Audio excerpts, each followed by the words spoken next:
Hello, hi guys! Magandang hapon sa inyong lahat.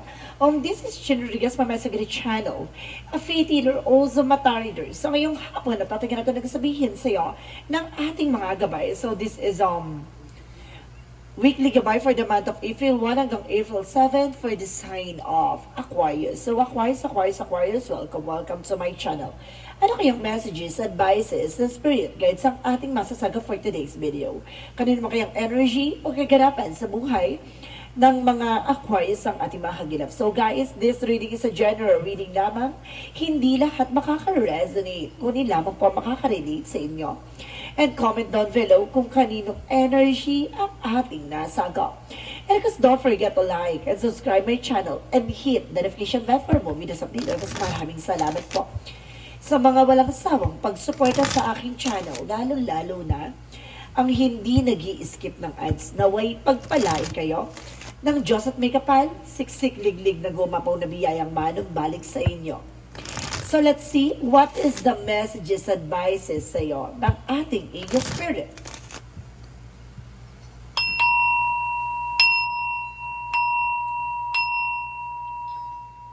Angel Spirit given information for the sign of Aquarius. So let's see ano kayang magkakagilap at masasagap sa atin ng iyong baraha. No?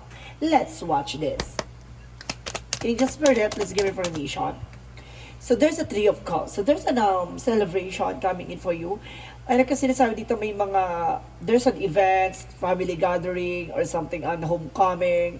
At the same time, meron ditong talagang celebration na mangyayari. At the same time, there's the Five of Swords, no?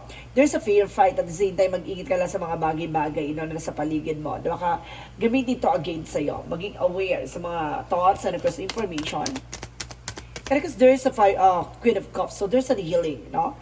At the same time, there's a mother figure na maaring masyado mapaglaro or mapusok sa eksena na to, no? Ibig sabihin dito, mag-ingat ka sa mga bagay-bagay. There's a 3 children out there ako nagsisense, no? Additional messages. Because there's a Five of Cups. So there's a something regret or something disappointment. So some of you guys, kumaga, may mga bagay dito na parang napangihinayangan mo, na parang nagsisisi ka, no? Or either kumaga may mga tao sa paligid mo na kumaga sinayang yung tiwala, no? So let's see additional messages. So there's a Knight of Wands. So there's a slow and steady, no? Kailangan maging kalmado ka, huwag ka masyado agresibo.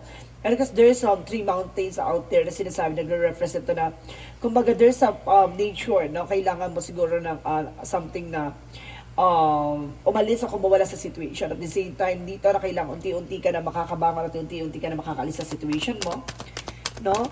At the same time, there's the full card for a leap of faith, no? May kumbaga, maniwala at magtiwala ka dito. And of course, there's dog out there na para sinasabi, there's some man's friends, no? Dog. Maaaring may kaibigan ka dito na maaaring tutulong sa'yo, no? At sinasabi dito magdadala sa'yo ng new beginning. So let's see additional messages. And because there's the Knight of Wands for his silence. So kailangan maging tahimik ka lang, no? Huwag ka masyadong agresibo, huwag ka masyadong madaldal, no, sa mga plano mo sa buhay. Kumbaga may mga celebration dito na kailangan mong hintayin mangyari, no? Huwag mo masyadong pinangungunahan. So let's see what is the Five of Swords. At the same time, there's a Knight of Swords. So there's a success driven. At the end of the time, magiging successful ka dito. Kumbaga may mga bagay na matutupad na dito. So let's see what is the Queen of Cups. So there's an Eight of Pentacles. So there's a focus about sa finances. So about sa trabaho, negosyo, hanap buhay mo, kailangan mo mag-focus dyan. At unti-unti na mag-heal, ang iyong financial. At the same time, there's a Six of Swords with a transition na makakalis ka na sa situation. Maalis na yung worries, disappointments, at the same time, maalis na yung something regret, no? Kumbaga, kailangan mo ng pakawalan, talikuran yung mga bagay na yan, na kumbaga nagbibigay sa iyo ng kalugmukan dahil sa nakaraang kabiguan. So, let's see what is the Knight of Wands. So, the Knight of Wands represent the Queen of Wands, may confidence. Now, there's a confidence there na sinasabi na kailangan mo malakas ang kumpiyansa mo sa sarili mo. And there's a flowers that represent the empowerment. And the cat represent something healing energy. At the same time, there's some black cat na parang nire-represent dito guys na parang there's some evil plan or something. There's an evil plan out there na itong tao na to ay may may masamang plano against sa'yo na kailangan, kumaga kailangan kalmado ka at kailangan huwag ka masyado agresibo. Kasi at the end of the time, sinasabi dito sa'yo naman, mukhang bibiglain ka sa eksena na to, na kailangan huwag kang maingay, no? Huwag kang padalos-dalos, baka magamit to against sa'yo sa mga bagay na gagawin mo, no? Kumbaga parang meron na akong nasisense dito na parang there's an evil plan talaga, guys. Kumbaga, kailangan mong pag-ingatan kung ano man ang meron ka. At the same time, there's an Ace of Pentacles with a big money, big opportunity. May malaking pera ditong involved. At the same time, there's a big slot or big opportunity coming in for you. So let's see what is the Three of Cups and the Nine of Wands. And of course, guys, there's a Page of Cups. Kumbaga, there's a listen to your intuition and listen to your gut feeling, no? Kumbaga, maniwala ka sa kung ano man ang meron ka, kung ano yung hawak-hawak mo, paniwalaan mo. Kasi may mga bagay dyan na, kumbaga, nasa harap mo na yung solusyon, o nasa harap mo na yung katotohanan, no? Huwag ka lang magbulag-bulagan. So let's see what is the Five of Swords and the Knight of Swords. So there's an Ace of Wands for a new beginning, a new plan. So may mga bagong plano dito, may mga bagong ideas, and of course there's a new beginning coming in for you, and of course there's an Ace of Swords for a Queen of Cups, and of course the Eight of Pentacles na sinasabi na magkakaroon ka ng mental clarity dito, and of course enlightenment. So and of course at the same time, there's a victory is yours. You are on the spotlight. Kumbaga makukuha mo yung mga bagay na what you deserve. Now, the more nakafocus ka sa ginagawa mo, the more mo makukuha yung mga bagay na deserve mo makuha. So let's see what is the Five of Cups and the Six of Swords represent the Hermit card. So there's a soul searching and soul enlightenment, no? May mga bagay naglilinaw sa about sa spirituality niya. You need to let go, no? You need to moving forward and you need to moving on. Kumbaga kailangan mo na pakawalan yung mga negative thoughts, negativities, toxicities. Kasi yan ang nagbibigay ng blockages kaya hindi ka makalis sa situation. So let's see what is additional messages for the Nine of Wands and the Queen of Wands. So there's the Four of Pentacles. Protect your power, protect your energy. Protection mo yung sarili mo kasi hindi mo alam kung ano yung mga tao sa paligid mo, kung ano yung binabalak nila alagay sa'yo. Kumbaga sinasabi dito, pag-ingatan mo kung ano man ang finances mo, career mo, love life mo. Kumbaga kung ano man ang grounds mo, protectionan mo. So let's see what is the full card in the Ace of Pentacles. So there's the Four of Wands. So there's a celebration coming in for you, no? Kumbaga itong bagong simula na ito magdadala sa iyo ng new opportunities and of course the new beginning. And of course the Four of Wands represent the twin flame energy, soulmate connections. At the same time, there's a wedding, engagement, proposal, and there's a homecoming and family gathering. So let's see what is additional messages for the outcome. Ibig sabihin dito guys, no, may makukuha kang malaking pera, no? It's either may uuwi galing sa probinsya or sa ibang bansa, na kumbaga may it's either may binentang bahay or may binentang lupa, it's either an inheritance. There's an the death card represents an ending and a new beginning that brings you a transformation. Now, ito na yung mga bagay na mababago na. At the same time, there's an information na with the Empress card a revert, no? Kumbaga makukuha mo na yung mga bagay na deserve mo makuha. At the same time, magkakaroon ka ng renewal and new opportunities. At the same time, there's new beginning coming in for you. May mga bagay na tatapusin na dito at magkakaroon ng new beginning at bagong simula. Additional messages about sa career. So there's a King of Cups. So there's a devoted, supportive person. May taong sumusuporta at gumagabay sa'yo. And of course, there's a Page of Pentacles na kailangan mo mag-invest, no? Kumbaga, tutulungan ka nitong tao na to para mag-invest, para alam mo kung paano palaguin, palakihin ang iyong finances. Additional messages for love life. So there's a tower moment for a major changes coming in for you pagdating sa love life. At the same time, there's a two of swords. Nagkakaroon ka ng indecision kung sinong taong mamahalin mo at sinong taong pipiliin mo, sinong taong pakikisamahan mo. Kumbaga may mga bagay dito na kailangan mo laksan pakiramdam mo, alam mo kung saan ka magkakaroon ng growth and expansion, at alisin mo yung mga bagay or toxic person or something, a karmic person na maaaring nagbibigay sa'yo ng something blockages or negativities or something toxicities. Mayroon din ako na sense dito na toxic relationship na you need to letting go. So let's see additional messages for health. So there's a Six of Wands, so there's a victory. And the Eight of Wands, so there's a movement and of course there's a development, no? Unti-unti ka nang gagaling sa iyong karamdaman na nararamdaman and there's a trouble. So kailangan mo lang ng unwind, no? Para kumbaga relieve your stress, no? Kumbaga para magamot din ang iyong mental at the same time your spiritual, 'di ba? Malaking factor kasi yung unwind, no? Malaking factor ang pagbigay mo ng oras sa sarili mo para palayain ka sa ikaisipan sa kung ano man yung stress ng pinangahawakan mo, kumbaga sitwasyon na kinagagalawan mo. So let's see what is additional messages for Yin and Yang Oracle card. For Yin and Yang Oracle card represent what? So there's a detachment, no, coldness, no? Kumbaga nawawalan ka na ng gana, parang feeling mo parang wala nang saysayang mga kaganapan sa buhay mo, or kumbaga nanlalamig ka na sa sitwasyon, no? At the same time, there's some faking, mag-ingat ka lang kasi may mga taong na nagbabalat kayo, no, pinapaniwala ka sa mga bagay-bagay. At the same time, there's a revert, no? Kumbaga take your time to control your life, no? Kumbaga take back, control your life, no? Kailangan mo ibalik yung control sa sarili mo, no? Kailangan bumalik yung buong pagkatao mo dito at balik mo yung sigla, no, at saya ng buong pagkatao mo. Huwag kang bumabase sa ibang tao, no? So let's see what is the magical fairy messages. At the same time, there is goodbye to the old, hello to the new. Napakawalan mo ng nakaraan. Tulad na sinasabi ko on the first chapter na sinasabi na kailangan mo na pakawalan yung mga bagay na alam mong hindi healthy, no? At hindi siya magbibigay ng growth and expansion sa'yo. At the same time, there is an express your individuality, no? Allow your true self to shine because you're awesome. Ipakita mo at kumbaga kailangan mo tanggapin sa sarili mo na kumbaga may ibubuga pa pala yung mga bagay na mangyayari sa iyo, no? Kumbaga kailangan natin bitawan yung mga bagay na hindi na worth it na ipaglaban. So let's see what is additional messages for the chakra messages. For the chakra, get my information with the growth. So, see, I told you so. Na kumbaga magkakaroon ka ng growth and expansion dito. At the same time, there's a joy. No? Kumbaga kailangan, there's an happiness pa din, diba? And there's an opportunity with the abundance. So, magkakaroon ka na talaga ng kasaganahan at magandang buhay at karamihan. So, maghantay ka. So, let's see what is additional messages for angel spirit, guys. And there's a support, no? Sinusuportahan ka ng ating angel spirit. At the same time, there's body work. So, kailangan mo na massage, exercise, physical therapy. At the same time, there's a school, no? Kumbaga, may mga bagay na matututunan ka, may mga bagay na malalaman ka, no? Kumbaga, kailangan mo tanggapin yung mga bagay na kailangan mo matutunan. So, let's see what is Arcangel Raphael messages. So, there's an have faith, no? Minsan sinusubok tayo ng paniniwala at pananampalataya natin, ha? At the same time, there's a stretch, no? Kailangan mo talaga ng stretching, massage, exercise, or paggalaw, or pagkilos. Hindi lagi nakaupo at lagi nakahiga. Kailangan mo rin paggalawin ang iyong katawan, no? At the same time, there's a judgment. So, there's an own uniqueness, no? May kanya-kanya tayong challenges na pagdadaanan, kaya wag mong kumbaga, inilalagay yung sitwasyon ng iba sa sitwasyon mo, no?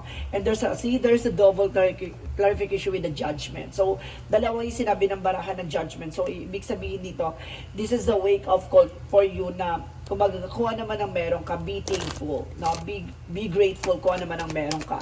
So, let's see what is additional messages for angel spirit. At the same time, there's all paths lead on home. There's an inner authority, and then, of course, there's an intuition na makikinig ka sa iyong gut feeling, your visions, no? And vibrations. So, there's the sense of mental foreseeing potential. Na may potential ka para magkaroon ng pagbabago sa buhay mo. At kailangan simulan mo, no? Kumbaga, may kakayanan ka eh. Kulang ka lang sa gawa, no? So, let's see what is Arcangel Michael messages.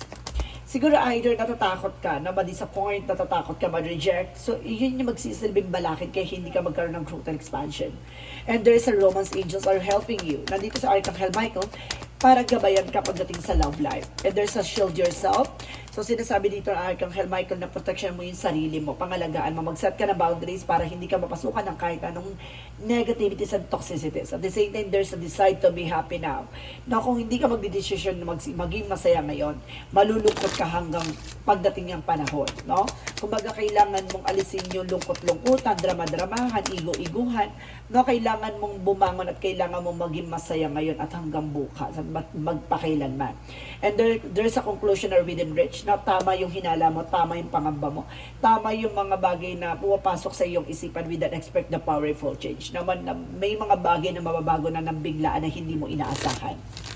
So let's see what is additional energy. Let's see what is the energy. There's a blossoming abundance. I told you so. No, may paglago eh. No, may pagyabong. Kaya kailangan mo na lang talaga na mag-take ng action. There's an envy. No, it's either an ego or pride. And there's an happy family. So, magiging masayang pamilya mo. And there's a rainbow. No? There's a rainbow after the storm. So, ibig sabihin, pagkatapos ng unos na nararanasan mo, kumbaga mayroong kaligayahan at may magandang buhay na nakalaan para sa'yo. So, let's see what is additional messages for angel spirit, guys. For angel spirit, represent what? So there's a snake, no? Mag-ingat ka sa mga traitor, ahas, no?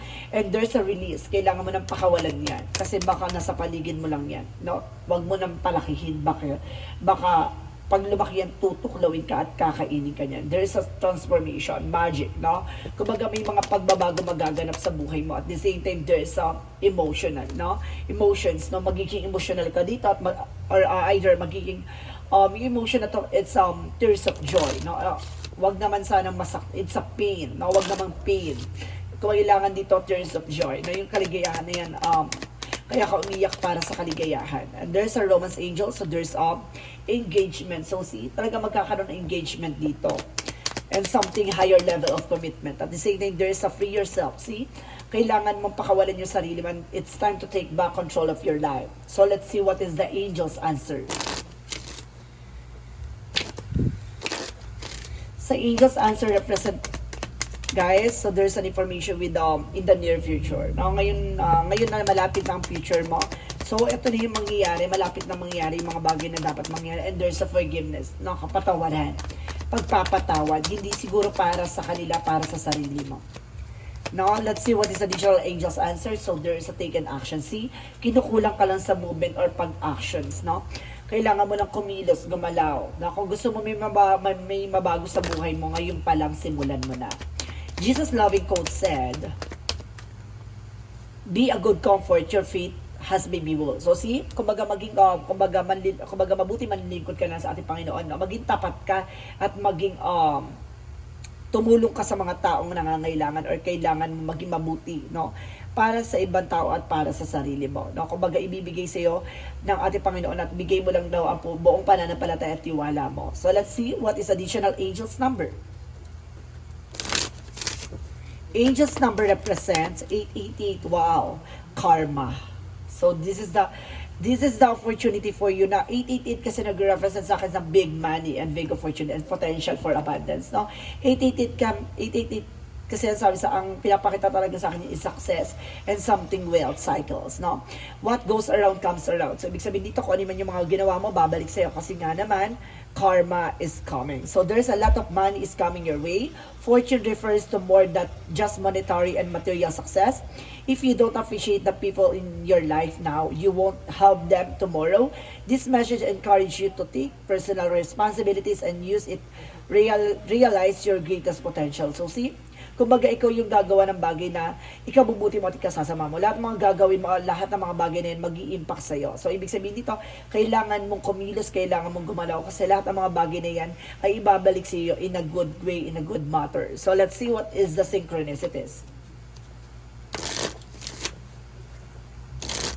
For synchronicities, let's see additional messages. And of course, guys, there's protecting love. Na protection ng may pag-ibig, no? At the same time, there's a rest na kailangan mo ipahinga. At there's a storm. Mag-ingat ka lang kasi maaaring nasa unos ka ng, nasa pangyayari ka ng buhay mo ngayon, o nasa yugto ka ng buhay mo ngayon, there's a storm. Na nakakaranas ka ng crisis, kabiguan, no? And of course, there's a lot of sacrifices. And of course, there's a storm, parang sinasabi dito na, yun yung sinasabi ko, di ba? After the storm, there's a rainbow. So, ibig sabihin dito, kumbaga, pagkatapos nitong unos na to, may magandang sisilay sa iyong magandang liwanag at magdadala sa iyo ng success and a beautiful disaster. So, let's see what is the messages of life. So there is a remain in the light. So sinasabi dito today, I observe, I take time to think calmly and wisely, and I go forward with a complete confidence knowing I will succeed. No matter what happened today, I will maintain in the light. I will maintain my faith and my equilibrium. In this way, I nurture my soul and become a stronger and steady representative of the light. So see, kumbaga mag-observe ka, manatili ka sa kaliwanag at manatili ka mabuting tao. Huwag kang gagawa ng alam mong ibabalik din sa'yo ng kapalaran. So, ibig sabihin dito, gumawa ka lang ng mga bagay na mabuti, no? Kung hindi mo man makuha sa ngayon ng pag-aani, at the end of the time, makukuha mo what you paid off, no? Kaya mag-antay ka. Kumbaga, may mga bagay dyan na may kabayaran sa lahat ng mga sakripisyo at mga bagay na ginagawa mo. So, guys, this is weekly gabay for the month of April 1 hanggang April 7 for the sign of Aquarius. So Aquarius, maraming salamat for this wonderful reading. So once again, this reading is a general reading lamang, hindi lahat makaka-resonate. Kunin lamang po makaka-relate sa inyo and comment down below kung kaninong energy ang ating nasagap. Maraming salamat guys and see you in the next video. Bye-bye and babush!